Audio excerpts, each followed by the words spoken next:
Hello, my name is Aaron Renfrew, and I'm a real estate broker. And I've talked with a lot of people over the last 22, almost 23 years of being in business, and I've gotten an inside peek at their finances. And it's come to my attention that over the years, I've learned that a lot of people really don't know what money is. Now, if you're like me, growing up, money was sort of a taboo subject. And I remember growing up, like at Thanksgiving or at family gatherings, when we would get together, I kind of had a curiosity for money because I remember when we were young, we didn't necessarily have a lot of money. I have memories of applying for food stamps. And so when we had to apply for food stamps, that made money sort of ingrained in my brain at a young age that you kind of needed to have it in order to eat and shelter yourself. But for a lot of people, maybe you're the same as me, maybe not, growing up, there was a lot of taboo around the subject of money.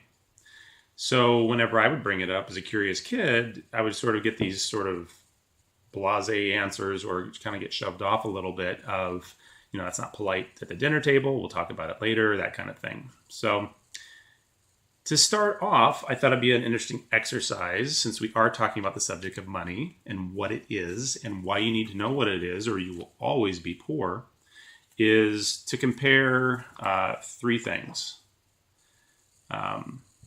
This is a silver coin, and you might recognize this from one of my favorite games, Monopoly. So there's this, and then there's also this. So if we look at the three different items I'm holding up here, I find it really interesting to do this exercise with kids because kids typically answer differently than adults do. And if I hold these items up and I ask a kid, my kids, in fact, did the same exercise. Which one of these is different? Of these three that I'm holding up, what's different? And if you're an adult, the typical answer I get is, well, this is money, and you can go to the store and you can buy things with it. And this is Monopoly money, and it's only good for playing the game of Monopoly. And this is just a coin. But kids look at things much differently, and they see this as paper, and they see this as a coin. Kids always, their attention always goes to the coin. And I find that really interesting because there's actual content to the coin. This is prior to 1964 silver coin, and it has 90% silver. So it's actually traditionally what's considered money. And kids automatically gravitate to this as being different because it's metal and because it's a coin versus paper. Whereas adults, we're programmed to believe that this is made up money and that this is real money and that this is what has the value out of the three. And I hope that by the end of this video, you'll see that in reality, this, and this have a lot in common, but only one of these items has any real value to it. And it may not be what you think. So what is money and should you care? And by the end of this video, I hope to convey what money is and why not possessing this knowledge is making you poor or keeping you from growing to your potential. So let's start off with also a request. If you find this information helpful and that you learn something or that you know someone who can learn something, please share either up here or down here. Click the like button, click share. I'd like to spread this knowledge and help people understand the environment that they're living in and the reality of money so that everybody can be a little bit better off. Because when we all are elevated, we're all elevated. So let's start off with basically there's three types of exchange in our modern world. Some are more used than others. We have currency, which is a type of exchange. We have money, which is a type of exchange. And we have barter, which is a type of exchange. So let's start with barter. Barter barter's been around longer than money or currency. So what's barter? Barter is, for example, to break it down to its most simple construct, is that I have 12 eggs, and you might have, say, 2 flats of raspberries.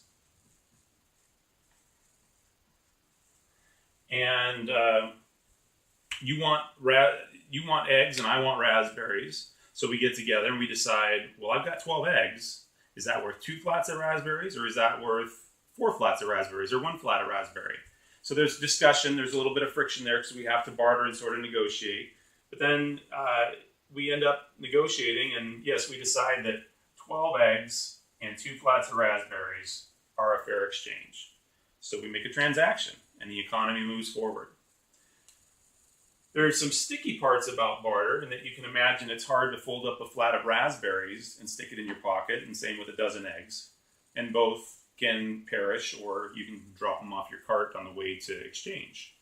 So barter works. It has some strengths to it, but it also has some weaknesses to it as far as being able to make an easy exchange and be consistent. So let's talk about what money is. There's seven key components that make money. And I wrote them down here so I would make sure that I wouldn't forget them. So to be money, you need these 7 things. Money is 1, it's a medium of exchange.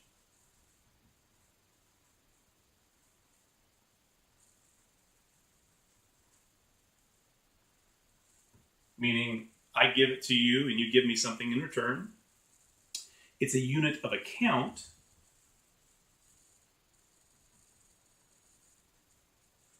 Meaning if I have money, I know how much I have. You can count it up, you can add it, you can subtract it. It's portable, which sort of beats the whole barter. You 12 eggs, 2 flats of raspberries, hard to be portable. Money is much more portable. So it's portable.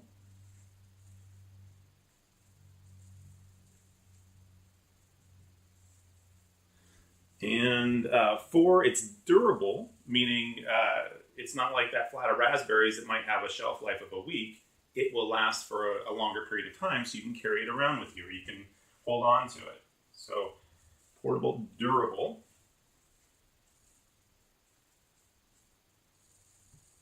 And I could get into a lot more details about the history of how money evolved, because I find it fascinating. I've done a lot of research on it, but I think these are the key points that you need to know to understand how money could be your weak point and why people are taking advantage of you. So durable, and then divisible, meaning if I give you $10, I can give you $1. I can also 10 ones, or I can give you 1 10, or I can give you 2 5s. Or I can give you 10 and you can give me 5 back if the price of what we were negotiating was only $5. So divisible, number 5.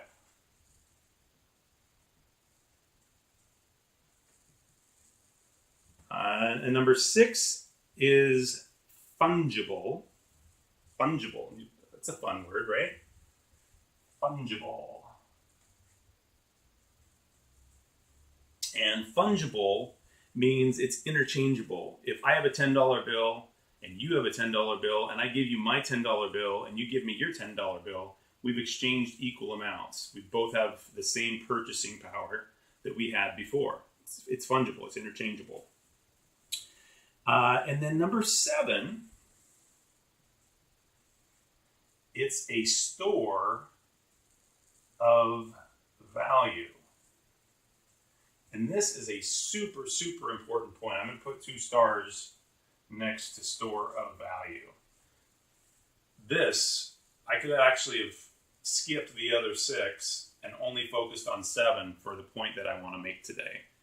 But it's important to know all the things that money is or needs to be in order to be money.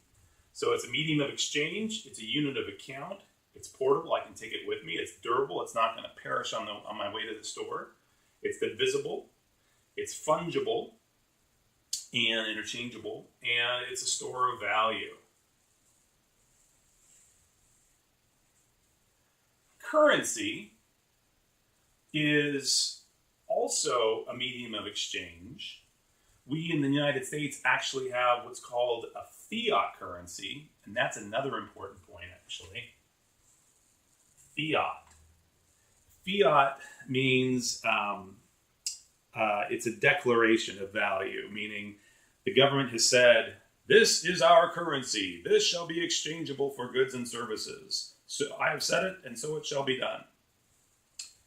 Fiat, or declaration. So our government in the United States has declared that currency is a medium of exchange. It's a unit of account. It's portable, it's durable, it's divisible, and fungible. So I'm just going to, for speed, do this. So currency and the United States dollar has all the properties of money except for one. It's got 1 through 6, but it is not a store of value. And I know that a lot of people are going to hear me say that and say, well, hey, I put money in the bank 20 years ago, and now there's more money than there was before, and I can buy stuff with it. Well, probably not as much as you think. Because as a store of value, our dollar is not a store of value because it's a currency and not money. So what's some proof of this? Well, in 1913, we had money, and it was backed by gold, which is a store of value. I think it's a really interesting anecdote. I read that if you go back 3,000 years and you look at a nice suit, a belt, and a pair of shoes, that one gold coin would have purchased that suit, belt, and shoes. Fast forward 3,000 years to today, one gold coin, which is trading today somewhere in, I think, the $1,100 or $1,200 range, that same gold coin will purchase a suit, a belt, and shoes. So as a store of value, 3,000 years, holy moly, that same gold coin can still purchase the same goods and services that it did 3,000 years ago. Now, by comparison, our currency changed dramatically in 1913, and there's a lot of other years that there were some big changes, but in 1913, we started having a central banking system.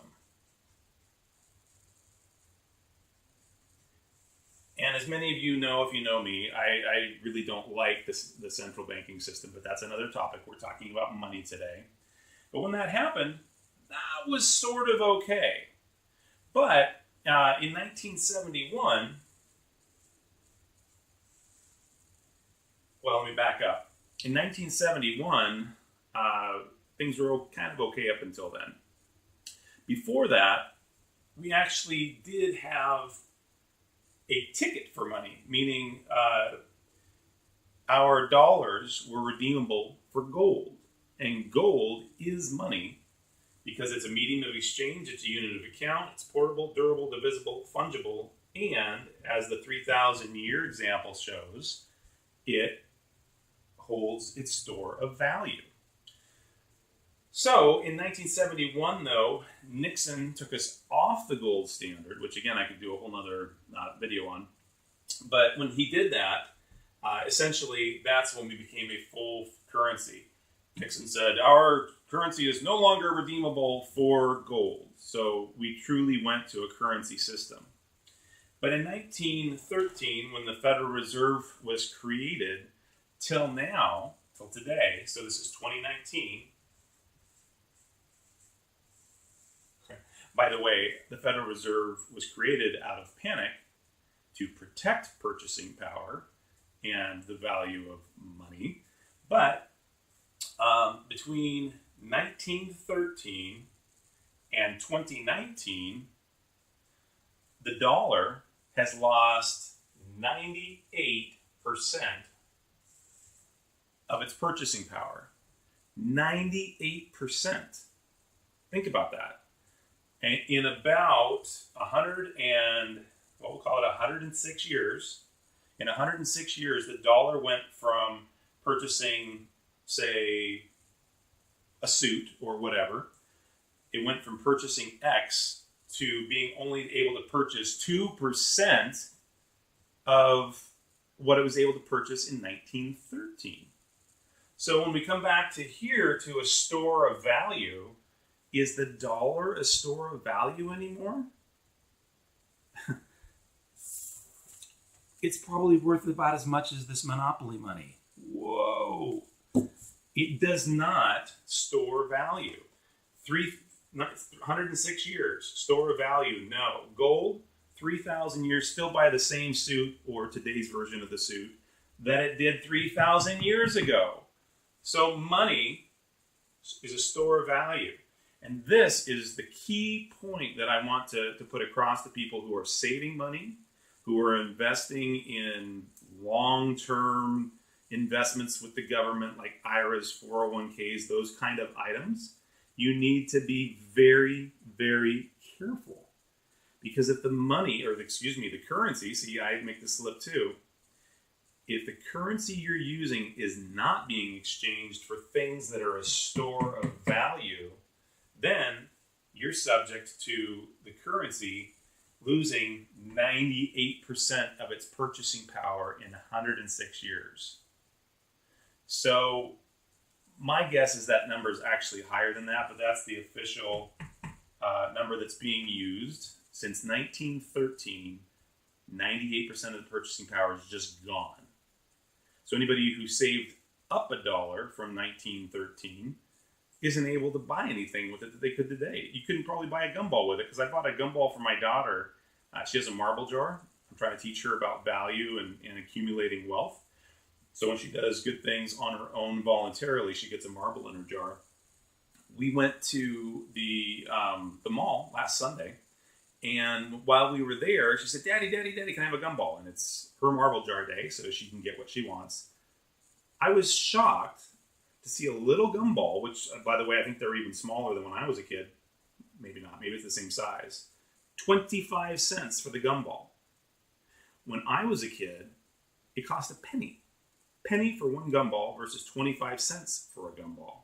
So you talk about the dollar in real life terms, in my real world experience in my lifetime, being a currency and losing its store of value or not purchasing as much goods, then that's an incredible example. 25 times less purchasing power than a few years ago in my lifetime when I was her age. So there's no doubt in my mind, and hopefully after watching this video, when talking with friends or family or looking around, you'll start to see what I see. And when you start to see these things, you're going to start looking at the world in a whole different way. Let me ask you this. Why are you exchanging your time and your energy and your heartbeats for currency when currency, we know, is losing value every day? Today, it has less purchasing power than it did yesterday. So, let me see if I have any other things in my notes that I think are important for this video. Once you get an understanding that you're exchanging heartbeats and energy, because really, what is money? Money is time and freedom. So let's put it over here just because there's room. Money is time and it's freedom.